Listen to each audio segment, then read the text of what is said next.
Dobrodošli u još jednu epizodu Croopsa. I evo danas sam odlučio napokon obraditi jednu temu koju ste jako često tražili u komentarima. Dakle, problematiku hrvatskog tenka M95 Degman, odnosno što se tu zapravo dogodilo, iz čega se pojavio, kamo se razvijao i koja je uopće perspektiva razvoja tenkova, odnosno tenkovskih sposobnosti što se tiče hrvatske vojne industrije. Dakle, M95 Degman nastao je zapravo kao odgovor na potrebu hrvatske vojske za suvremenijim i boljim tenkovima još za vrijeme Domovinskog rata.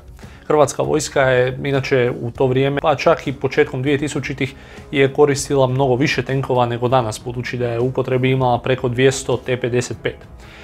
No, bilo je potrebno razviti nešto novo, suvremenije, kvalitetnije, a veliko znanje i iskustvo je postojalo u Đuri Đakoviću, budući da je ta tvornica bila zapravo finalist proizvodnje jugoslavenskog tenka M84. Na samog Degmana je napravljeno nekoliko prototipova, još dok je trajao rat, čini mi se, i po svemu je to bio tenk znatno kvalitetniji i napredniji od M84 kakav je tada bio korišten.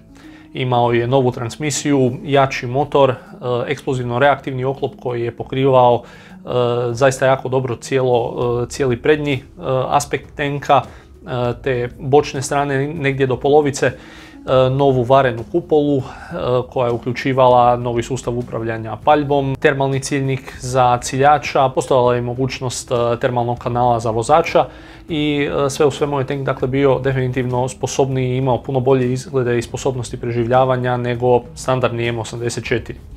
Međutim, do proizvodnje nikad nije došlo. Kako je rat završio, počelo su se tražiti naravno i izvozne prilike koje nikad nisu na kraju bile realizirane, ali je ipak bila planirana neka proizvodnja za potrebe hrvatske vojske. Tamo negdje 2003. su proizvedeni posljednji tenkovi M84 za potrebe hrvatske vojske i nakon toga je trebala krenuti i proizvodnja M95. Međutim, to je isto bio period velikih promjena u hrvatskoj vojsci, strukturalnih promjena, značajnog smanjivanja snaga i prilagodbe strukture budućem članstvu u NATO-u. U sklopu toga je bilo raznih prijedloga i izvana što i kako Hrvatskoj treba i postavljeni su izuzetno veliki naglasci na mirovne operacije, na inozemne operacije, na borbena oklopna vozila, što je nekoliko godina kasnije rezultiralo i nabavom borbenih vozila Patria, odnosno nabavom njihove licence za proizvodnju u Đuri Đakoviću.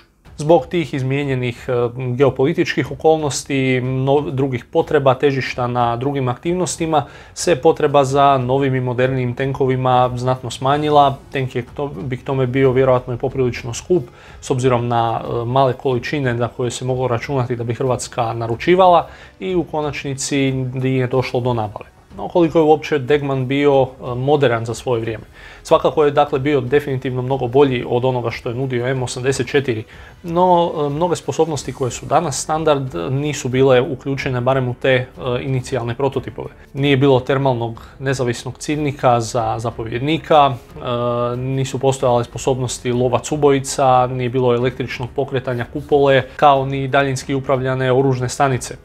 I sve u svemu tank bi za današnje pojmove ne bi bio na razini modernog tenka kakav bi se očekivao da može biti u upotrebi u narednim desetljećima. Dakle, definitivno bi poprilično brzo trebao modernizaciju. Degman, kako je inicijalno zamišljen, nije imao ni aktivni sustav zaštite, a s obzirom na ograničenja hrvatske vojne industrije i hrvatske industrije općenito, vrlo je izvjesno da bi se velik dio komponenti morao uvoziti.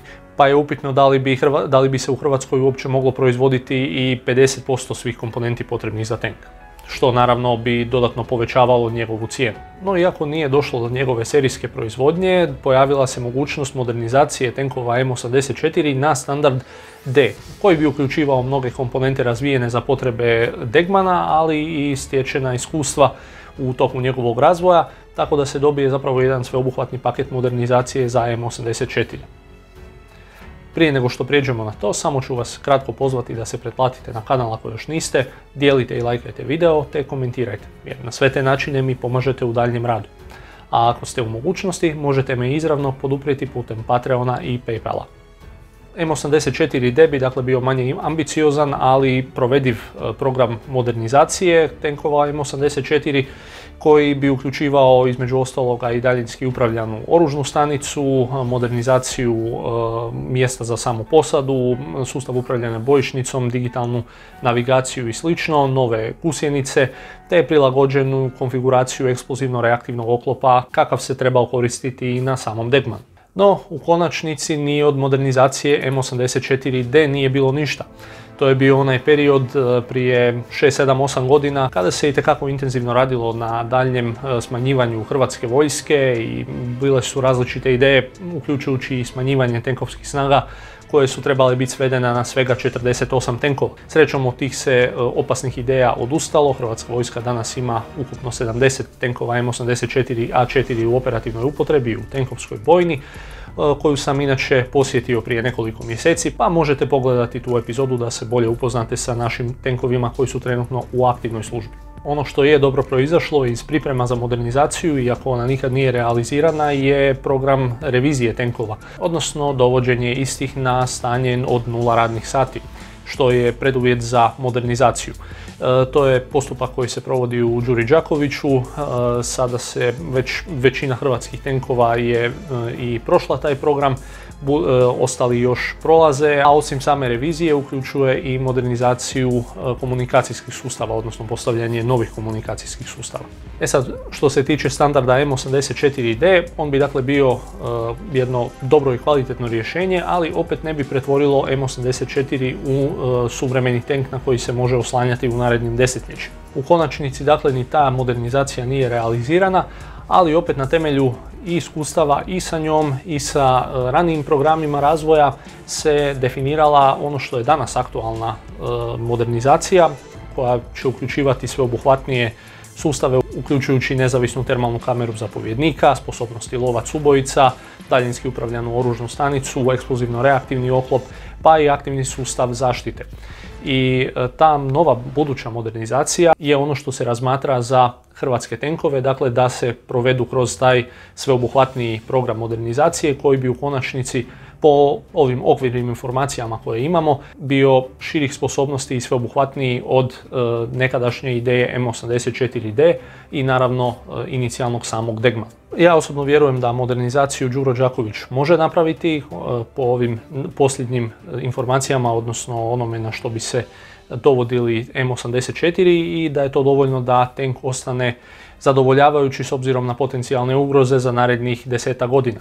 No, u tom periodu se naravno treba iskoristiti vrijeme, ako se uopće krene na modernizaciju, da se odabere moderan zapadni tank. Još jedno pitanje koje sam vidio često u komentarima ili razmišljanja je o tome zašto Hrvatska ne razvije sama svoj novi tank ili borbeno vozilo ili slično.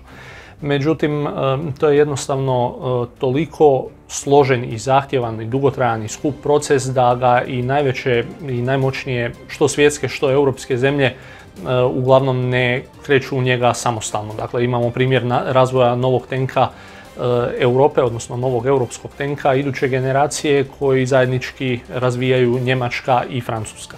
Dakle, njima je jednostavnije i jeftinije zajednički razvijati, iako imaju ogromne industrijske, tehnološke, znanstvene, razvojne i financijske kapacitete. Da bi Hrvatska razvijala svoj tank ili svoj neki složeni kopneni borbeni sustav je jednostavno financijski nije izvedivo, kapaciteti nisu dovoljni, potrebe hrvatske vojske su premale da bi se opravdala golema ulaganja koja su za tako nešto potrebna, vrijeme razvoja i proizvodnje bi bilo predugo da se može u nekakvom normalnom razumnom vremenu uvesti u upotrebu kako bi još ostao tehnološki aktualan i proces je jednostavno prevelik i presložen da ga mogu poduzimati male zemlje.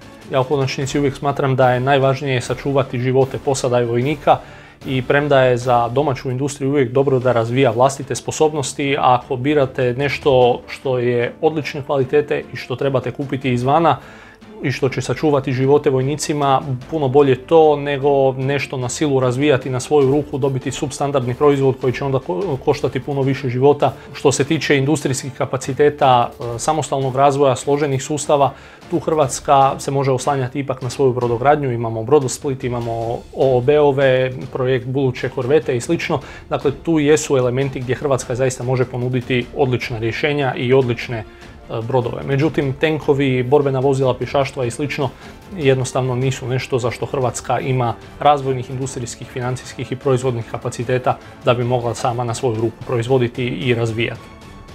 Recite mi u komentarima što vi mislite, kakva bi bila budućnost Degmana da je proizveden sredinom 90-ih.